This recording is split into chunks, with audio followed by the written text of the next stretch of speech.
Bonsoir tout le monde. Un mot d'abord pour vous dire qu'on va célébrer notre 3000e émission jeudi de la semaine prochaine, le 19 mai, c'est-à-dire dans un peu plus d'une semaine.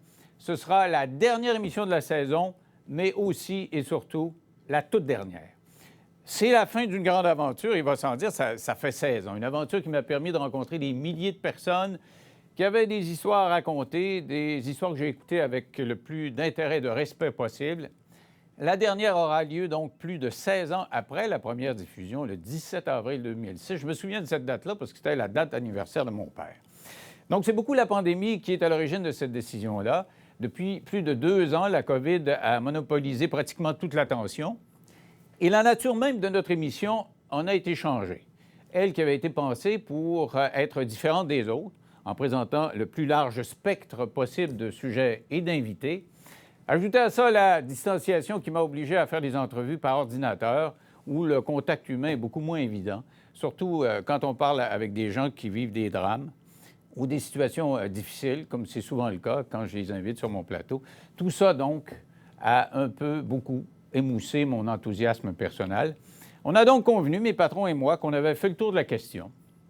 Je leur ai dit que j'étais quand même intéressé à garder un lien avec le réseau TVA et LCN, de sorte que pas la semaine prochaine, je vais me donner un petit break pendant l'été, la saison prochaine, pour souligner les 25 ans de LCN, je ferai une entrevue par semaine avec une personnalité marquante de ces années-là.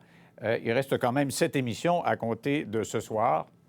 Je vais les savourer jusqu'à la dernière goutte. Et on quittera en célébrant la 3000e.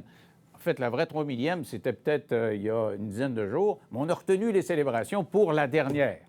J'aurai beaucoup de monde à remercier à ce moment-là. Je ferai ça en détail. Je suis sûr avec beaucoup d'émotion parce que j'en ai là actuellement. J'essaie d'aller assez vite pour pas, justement, être dominé par ça parce que c'est quand même beaucoup d'années. Mais je veux quand même vous remercier, vous les téléspectateurs, d'avoir été si longtemps, si nombreux. On va se reparler de tout ça la semaine prochaine. En attendant, en manchette ce soir, nous allons parler de ce qui se passe en Ukraine, c'est inévitable. Et on va en parler avec une personne qui sait de quoi elle parle, avec Wally, le tireur d'élite canadien, qui est allé là-bas, qui est de retour, et qui va nous analyser ce que Poutine a dit au cours de la dernière semaine et ce que les soldats ont comme réaction en l'entendant sur le terrain. Et avec moi, pour participer à cette annonce, Frédéric Bérard et Gilles Proulx, le duo de choc qu'on a hebdomadairement. Bonsoir à vous deux. Bonsoir. Bonsoir, mon vieux Denis. Comment ça va? Ça va très bien. Je suis un peu triste comme toi. Après Pierre Bruno, Denis Lévesque. Mais mon cher Denis, moi, je tiens à ouvrir une parenthèse. J'ai pris ma retraite en 2008. Je voulais pas terminer. Et s'il y a un gars qui m'a maintenu en vie, grâce à ta générosité des ondes, eh bien, c'est bien toi. Et je le crierai jamais assez haut et assez fort. Et en même temps, de m'avoir fait découvrir mon confrère avec qui je fais des débats très enrichissants, qui est Frédéric Bérard et qui est un gars qui promet dans les médias si jamais il y a un petit patron qui peut ouvrir ses oreilles. Mais vous êtes devenus deux chums. Claire, ça m'éclaire. Frédéric est devenu un chum aussi, là, avec les années. Parce que ça fait une dizaine d'années, quand même, Frédéric, qu'on collabore ensemble. Oui, c'est une sacrée nouvelle pour ceux qui vont regarder ça. Ça fait quelques heures à peine qu'on l'a appris, moi et Gilles. Denis, tu t'en souviens peut-être, peut-être pas, mais effectivement, tu as raison, ça fait 10 ans qu'on travaille ensemble. C'était pendant les manifs étudiantes de 2012. Et j'avais fait quelques petits trucs dans les médias ici et là, mais c'était le premier débat important, si je peux dire ça, sérieux. Et on s'était recroisés par pur hasard dans un restaurant du centre-ville de Montréal 2 ou 3 semaines plus tard. Puis tu m'avais reconnu, puis tu m'as dit « Viens ici. » Puis tu m'avais dit « Écoute, tu as du talent, je veux te regarder à mon show, on va te rappeler, tu as un potentiel. » Puis tu ne savais pas... Voilà que tu dois être plus émotif que moi, là. C'est moi qui finis, là. Tu ne savais pas à ce moment-là, mais tu as clairement changé la mienne, ma vie, puis celle de beaucoup, beaucoup d'autres gens. Tu as été un catalyseur pour la société québécoise. Tu as été un pilier, mon ami. Puis tu es T'es le seul à qui, à sa fête, j'offre l'encyclopédie de l'histoire française de 2074 pages, puis que tu la lis en une semaine ou à peu près. Ça a été un honneur pour moi de participer à ton show, un privilège. Je sais que c'est pas fini, il faudra que je m'obstine avec Gilles encore quelques minutes, mais franchement, le plus grand des chapeaux bas. Bien, merci, messieurs. De toute façon, on va se voir la semaine prochaine et on aura cette 3 millième là, qui va être pleine de visuels d'archives. Je travaille là-dessus depuis quelques semaines maintenant. Et vraiment, c'est bouleversant de voir le nombre de personnes intéressantes et spectaculaires et aussi discrètes qui sont passées, du simple citoyen à la grande vedette. Puis on a priorisé les simples citoyens. Donc, on va vous parler de ça la semaine prochaine. Revenons à l'actualité. Parce que dans l'actualité, il y a des gens qui trépignent, qui ne sont pas contents. Commencer par les camionneurs, mais il n'y a pas juste eux. Quand on va faire le plein, on voit qu'on est rendu à 2,5 10 15 ça dépend des places. Et on dit que ça pourrait monter jusqu'à 2,5 Gilles, est-ce que le gouvernement doit donner de l'argent directement dans la poche des camionneurs pour compenser ou dans la poche des contribuables? Il a déjà donné 500 Il s'est engagé à donner 500 il ne devrait pas en donner plus. C'est bien peu, 500 ça disparaît vite. Mais je pense que M. Legault profite un peu trop de sa taxe ascenseur. Quand il dit « je ne veux pas toucher à la taxe ascenseur », pour des raisons écologiques, parce qu'on a une taxe pour combattre justement l'environnement, l'oxyde de carbone, là, il devrait y ouvrir une parenthèse et dire il y a des limites de voir des camionneurs faire des pleins d'essence à 1 000 et 2 000 toute la répercussion qui s'ajoute à cela. Il ne faut pas oublier que l'industrie touristique, dont ils vendent tellement, va y goûter. Je ne suis pas certain qu'un Québécois va passer avec sa bagnole faire le tour de la Gaspésie à 2,25 le litre. Ça se répercute sur les croisières, sur le Saint-Laurent pour découvrir les îles, etc. Alors, ajoutons à ça l'aviation. Alors là, il faut qu'il se passe quelque chose. Et aussi, je déplore le fait que Biden, l'homme le plus persuasif, il avait téléphoné à Caracas, un gouvernement qu'il voulait abolir. Il a téléphoné à Téhéran, un gouvernement qu'il voulait anéantir. Il a téléphoné, évidemment, en Arabie saoudite, un gouvernement qui joue ses deux bords, pour leur dire d'accélérer la production de pétrole. Et on ne voit pas de conséquences, on ne voit pas de conséquences bénéfiques, en tout cas, malgré ces appels à ceux qui, hier, étaient nos ennemis. Pensons-y, là. C'est intéressant ce que tu dis, mais quand même, Frédéric, c'est le climat international, justement. Est-ce que le gouvernement Legault peut réparer ça en donnant plus d'argent? Parce que là, les camionneurs manifestent puis ils demandent au gouvernement de l'aide. Mais est-ce que c'est au gouvernement à compenser cette crise qui est internationale, là? Je comprends le problème des camionneurs, évidemment, puis on peut y être sensible. On dépend des camionneurs, hein, en très bonne partie. Notre économie est basée là-dessus, du moins partiellement.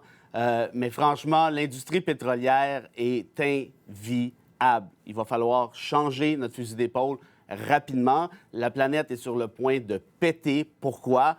Parce que, justement, les gaz à effet de serre rattachés à l'usage du pétrole sont beaucoup trop importants. Il y a des énergies alternatives qui méritent d'être explorées. Les gouvernements devraient investir là-dedans plutôt que d'y aller avec des nouveaux projets comme on l'a fait récemment à Terre-Neuve. Et toute cette mécanique-là, à mon avis, est très, très simple à comprendre. L'économie verte, elle est là. Il faut se débarrasser de ce qu'on a actuellement pour s'en aller là au plus sacré. Oui, mais quand même, il y a des limites. Je comprends que tu dis plus ça coûte cher, moins on va consommer, mais quand tu gagnes ta vie, là, comme mais je répète, je suis sensible à la situation des camionneurs. On fait quoi avec eux autres? On leur envoie de l'argent ou pas? C'est ça la question. C'est parce que là aussi, là, on est dans une crise inflationniste. En fait, si on continue de faire comme Legault puis rajouter de l'argent, ce que ça fait, ça, c'est que la fournaise, l'inflation, là, la fournaise d'économie est mauve, puis là, tu garoches des bûches dedans. Je veux dire, Gilles, toi, tu déplorais aussi, est-ce qu'on envoie de l'argent aux camionneurs? Bah, c'est bien beau, là. C'est sûr, à la veille des élections, c'est habile. Mais moi, je ne partage pas tout à fait l'idée. Je suis d'accord avec lui qu'il va y avoir une économie verte, puis il faut travailler sur l'élimination de l'énergie fossile. Mais en attendant, la crise est là et on n'en est pas sorti. Je ne comprends pas qu'on a tant de savants dans certains laboratoires du monde qui ne travaillent pas justement sur des moyens d'atténuer l'oxyde de carbone qui sort des bagnoles. Comment se fait qu'on ne travaille pas, le temps, là. Ils nous ont dit ce matin qu'il nous reste 5 ans. Peut-être qu'on aura plus que 1,5 degré en moyenne d'augmentation si on pète le 5 ans. Alors, OK, on a plusieurs sujets intéressants. On va en aborder un autre. Vous avez vu ces images de ce spectateur à une partie de soccer qui s'en est pris à un jeune arbitre. Il n'était pas content, il est allé sur le terrain, puis il l'a cogné littéralement. Et on a appris que c'est un ancien enseignant, en plus, qui est sorti de ses gonds, qui est allé le battre. Et il a envoyé une lettre d'excuse. Il dit « Je m'excuse pour le comportement que j'ai eu. C'est pas digne d'un ex-enseignant. » On va être d'accord avec ça. Et il bat sa coulpe en disant « Bien, je vais essayer de ne plus le faire. Gilles, parce qu'il n'est pas le seul. Là. Depuis hier, moi, je parle à des gens, des parents qui disent « On va au hockey ou au soccer. » Il y a plein de gens qui pètent des coches comme ça. Qu'est-ce qu'on fait avec ça? Ben oui, on est un peuple de craqués, là, ça n'a pas de bon sens. On devient des barbares parce que mon fils joue mieux que l'autre, puis l'arbitre n'a pas vu, puis etc. Moi, ce que j'ai constaté avec satisfaction, c'est de voir que l'arbitre en question était un très bon boxeur, parce qu'il lui a remis d'aplomb quand même, et bien pas froid aux yeux. Oui, Et là, blessé on quand va me même, dire le que petit j'encourage les batailles, mais ça te prouve comment on a atteint un niveau de barbarisme. Donne du sport à ton peuple sur le pas qui a faim, et en attendant, on le met dans les arènes pour qu'ils se battent. Ah, moi, je suis Alors, pas d'accord les avec toi, Gilles. gladiateurs, Je là, pense que c'est une question individuelle. C'est pas, je veux dire, tes parents, là, je sais pas, il y a de plus en plus de parents qui ne sont pas conscients qu'ils sont parents puis qu'il faut qu'ils donnent l'exemple à leurs enfants. Là. Comment tu réagis, toi, là-dessus? Et puis surtout, si tu es un ancien enseignant, il C'est doit ça que être j'allais assez dire. vieux. Là. Tu dis que c'est un ancien prof. Ouais. Ça devait être beau dans ses cours. Oui. Tu l'as pas... Ça prend un S au pluriel. Ken, oui. Ça devait Mais c'était le même quand j'étais jeune. Hein, moi, chez les frères, là, je veux dire... Toi, ça t'a bien réussi, mais ça n'a pas marché à tout le monde. Non, là, ça n'a ces pas marché claques-là. jamais, pas mais ça non. Mais écoute, qu'est-ce qu'il y a à dire? Moi, je pense qu'il y a une culture dans le sport amateur. Au hockey, ça, c'est flagrant. Écoute, moi, je me suis occupé de trucs au baseball aussi. Au baseball, c'est plus relax un peu. Mais au hockey, il y a des gens qui sont absolument fêlés, là. Et je pèse mes mots. Et Hockey Québec a des études là-dessus. Il y a des rapports. Je veux dire, c'est sérieux. Il manque d'arbitres. Les petits gars ne veulent plus aller arbitrer, Ben non, ou les mais petites filles. évidemment, parce que évidemment. Puis en plus, des insultes racistes aussi, souvent, quand il y a la gang là, de l'équipe de hockey de Joey Junot là, qui vient du Grand Nord, quand il y a un Haïtien sur la glace. Je veux dire, on dirait que, tu sais, Gustave Lebon en parle de ça, c'est un grand psychologue là, du début du 20e siècle, la psychologie de la foule. On dirait que les gens deviennent complètement fêlés, sachant qu'évidemment, ils ne sont pas seuls. Donc, bref, il va falloir... Écoute, c'est peut-être un cas isolé précisément pour de la violence comme ça, mais il faudrait peut-être y voir d'un point de vue sociétal. Réponse rapide Denis, des deux, rapidement. là, avant d'aller à la pause. Là. Ça prend des accusations criminelles ou pas, Gilles? Ah ben oui. Gilles? Mais Denis, rapidement, je rappelle à mon confrère qu'on en est rendu à la 70e étude. Alors, le sport étant ce qu'il est, il suscite l'agressivité. Non, mais justement, est-ce qu'on doit donner l'exemple puis l'accuser? C'est excusé, le gars m'a dit non, on t'accuse pareil. Voie de fait. Pas l'air sûr, Gilles. Ouais. Non? J'ai pas compris. Est-ce qu'on l'accuse ou pas de voie de fait? On l'accuse, oui, on devrait normalement, ben OK. oui, dans les règles de la justice, là, oui. OK. Et toi, c'est venu plus rapidement, Frédéric, t'as la gâchette plus rapide, t'es prêt à l'accuser? Ben, je veux dire, c'est un voie de fait. Je veux dire, ça serait quoi? Parce qu'il a envoyé une lettre, on va laisser faire? Je veux dire, c'est quoi OK. cette affaire-là? Alors, au retour, il y a plein de sujets, dont Elon Musk qui est prêt à redonner Twitter à Trump, le nouveau propriétaire éventuel de Twitter qui est Elon Musk. Et on parlera aussi du gouvernement qui veut accueillir 70 000 immigrants pour une année, parce que là, on manque de monde. Puis le Parti libéral qui dit, bon, on devrait faire ça à chaque année, dans 3 minutes après la pause.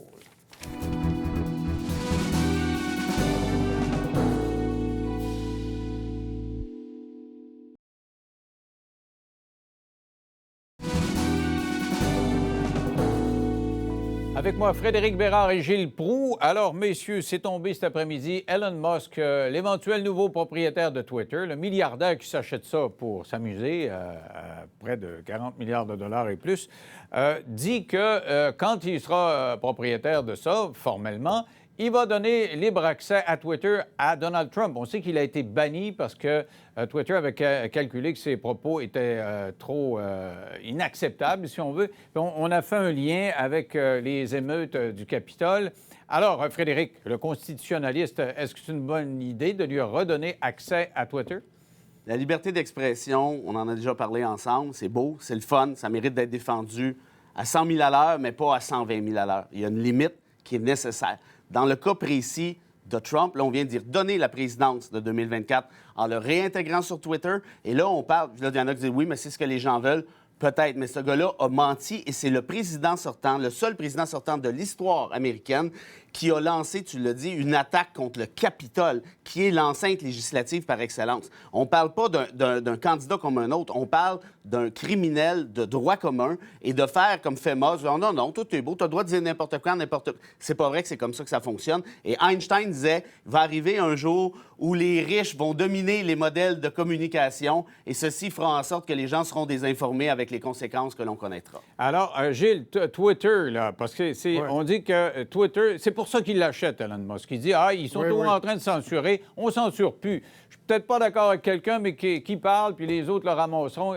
Comment tu vois ça? Est-ce qu'on laisse Trump ou on ne le laisse pas sur Twitter? On le laisse là. Et Einstein a dit, mais Lincoln a dit aussi, tu peux mentir un certain temps et pas mentir tout le temps.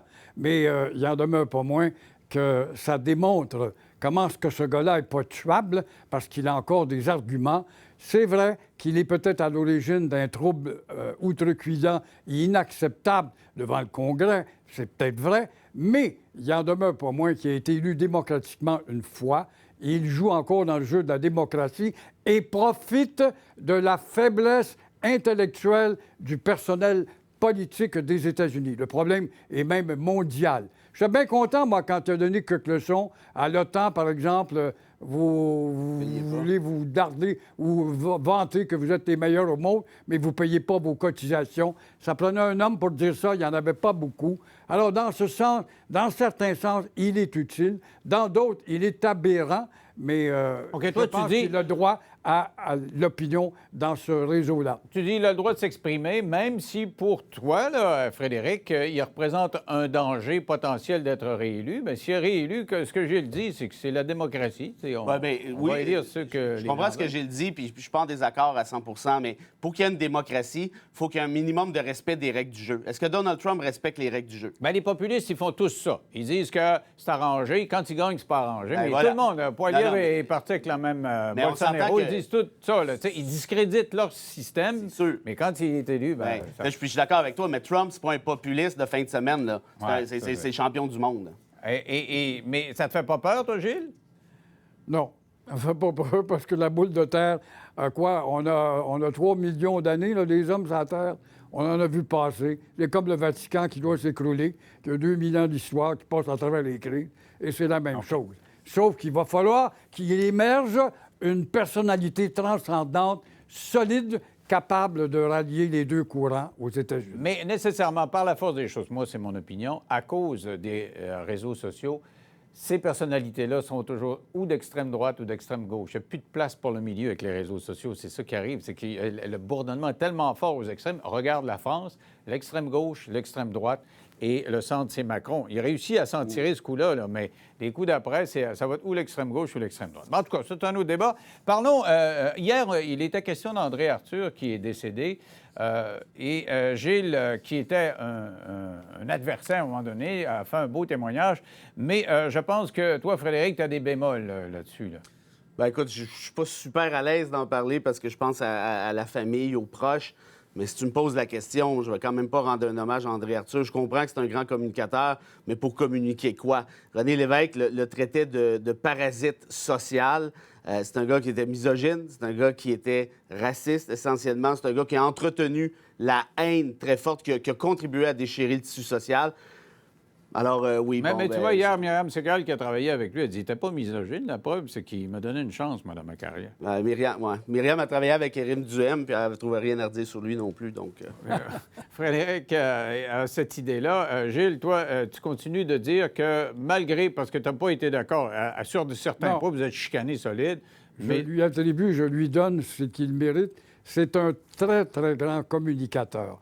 Par contre, il a défendu des causes qui étaient valables. À son point de vue, il fallait la respecter parce qu'il a droit à ses opinions. Mais j'ai regretté. Moi, quand il me disait, Gilles, j'avais parlé une fois, on a pris une marche à rue Sainte-Catherine. Tu dis que tu défends les petites gens, mais mon cher confrère, tu devrais savoir que dans les petites gens, il y en a beaucoup, des milliers, des millions, qui aimeraient avoir des changements. Et ton attitude durant le référendum de 1995 a fait qu'à Québec, tu as conservé et cultivé tous les disciples que peut ramasser aujourd'hui. Et qui existent encore. OK. Alors, je voulais juste avoir un mot là-dessus parce que hier, on avait 2 témoignages et je savais qu'il y avait des bémols, histoire de donner un son de cloche à tout le monde, donner l'opportunité à tout le monde de s'exprimer là-dessus. Maintenant, on va parler du gouvernement qui va accueillir 70 000 immigrants parce qu'on est en pénurie de main-d'œuvre, on est en pleine crise et on se dit, bon, bien, il faut faire venir du monde parce que là, on manque de bras.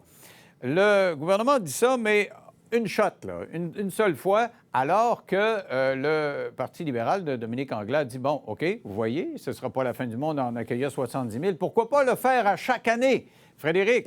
Bien, écoute, il y a une pénurie de main-d'œuvre, on ne se le cachera pas. On a besoin de gens. Ça, c'est officiel, c'est clair, c'est net. Particulièrement en région, dans les restaurants ou à peu près dans n'importe quel job. Ceci dit, moi, ce qui m'achale avec ce débat-là, c'est la démagogie, puis la partisanerie, puis la politisation à outrance. Quand la CAQ a été élue en 2018, ils ont réduit le nombre d'immigrants. Là. Pourquoi? Oh, on va en prendre moins, on va en prendre soin. Aussitôt que la première année passée, paf, on a ramené ça à 50 000 en catimini, parce que là, évidemment, il ne fallait pas faire peur à base électorale qui avait voté pour moins d'immigrants. Là, Anglade arrive avec 70 000. Est-ce que c'est le bon chiffre? Je ne le sais pas, mais peut-être que ça serait une idée de prendre un bureau, un registraire, ce que tu veux, une commission indépendante qui est capable de voir, à travers ce qui se passe au Québec, combien on en a besoin année après année, puis cesser de faire de la politique cheap avec ça. Ceci dit, l'idée d'Anglade est excellente quand elle dit, avec sa charte des régions, il faudrait voir pour chacune des régions quels sont les besoins. Ça, je pense que c'est franchement intelligent et ça mériterait d'être exploré davantage. Absolument. Et moi, je pense que c'est l'avenir. Et avec le télétravail maintenant, puis bon. Alors, Gilles, tu vois ça comment, toi? Plus Dominique d'immigrants, Anglade, qui a changé 82 fois de blouse depuis qu'elle est au pouvoir. Elle était nationaliste, écologique, elle était sociale, elle est anglo-immigrant, surtout. Et son parti est en train, encore une fois, de confirmer qu'il est confiné à cette bande de ratatouilles qui ne veulent pas que le Québec évolue, que le Québec ne se développe pas une personnalité. Or, ça passe par l'immigration également. Moi, j'en suis. Qu'on en reçoive 70 000, on n'a rien qu'à aller au chemin Roxham pour en choisir là. Il devrait y avoir un officier du Québec là, pour dire tout n'est pas apte à rentrer, mais on n'a pas le pouvoir. Trudeau donne une gifle en pleine figure à Legault pour la 3e fois. Il faudra qu'on débloque les moyens pour accepter 70 000, des moyens intensifs, mur à mur, de francisation avant d'entrer, pendant que tu entres et pendant que tu es ici. C'est ça que je vois. C'est le seul salut. Sinon, c'est le rapport du RAM et c'est l'assimilation, tranquillement, pas vite, qui se manifeste déjà d'ailleurs. Mais je m'attendais à ce que tu dises. Il faudra quand même s'assurer à ce qu'on ait les services en français. Moi, je connais quelqu'un qui évolue dans ce domaine-là et qui dit... Écoute, on n'est pas organisé pour enseigner le français à tous ceux qui arrivent ici. Tu sais, arrive sur la place publique, c'est toujours les deux baguettes en l'air. Tout le monde dit « Ah, il faut enseigner le français aux immigrants », mais c'est pas si... c'est parce que ça coûte de l'argent, tu as raison. Hein, puis c'est un peu pour ça qu'on le fait pas. OK, donc, on est d'accord là-dessus. On pourrait avoir plus d'immigrants. D'un côté et de l'autre, c'est ce que vous dites, il s'agit d'avoir plus d'encadrement. Bien, ça, c'est... Écoute, le gouvernement Couillard avait coupé les fonds de francisation. C'était une erreur magistrale. Est-ce qu'aujourd'hui, on les a ramenés à un niveau acceptable? De ce que je comprends, non. Parce que moi, là-dessus, je suis d'accord avec Gilles. Moi, que ce soit 50 000, que ce soit 70 000, que ce soit 100 000, on en recevra combien on en a besoin. Franchement, je m'en fous. En autant qu'on soit capable de leur donner un coup de main pour qu'ils puissent s'intégrer au marché du travail québécois. OK. En terminant, on va parler d'un sujet qui va sûrement plaire à Gilles Proulx. On parle du rorqual qui s'est égaré à Montréal, amateur d'animaux, défenseur des animaux. Gilles, comment tu vois ça? On a eu une baleine à bosse à un moment donné qui se promenait ici il y a quelques années. Il y a des phénomènes qui concernent les baleines spécifiquement qui perdent, on a l'impression, dans certains secteurs du globe, leur sens de l'orientation. Est-ce que ça nous alerte sur la condition de la planète ou si c'est juste un accident pour toi? Comment tu vois ça? Ça demande une jolie étude à savoir qu'est-ce qui fait que, géographiquement parlant, le rorqual, et c'est la 2e fois, puisse quitter ses eaux salées. Son véritable royaume est à Tadoussac, comme on le sait, pour s'amener dans un bassin chaud de Montréal, ultra pollué.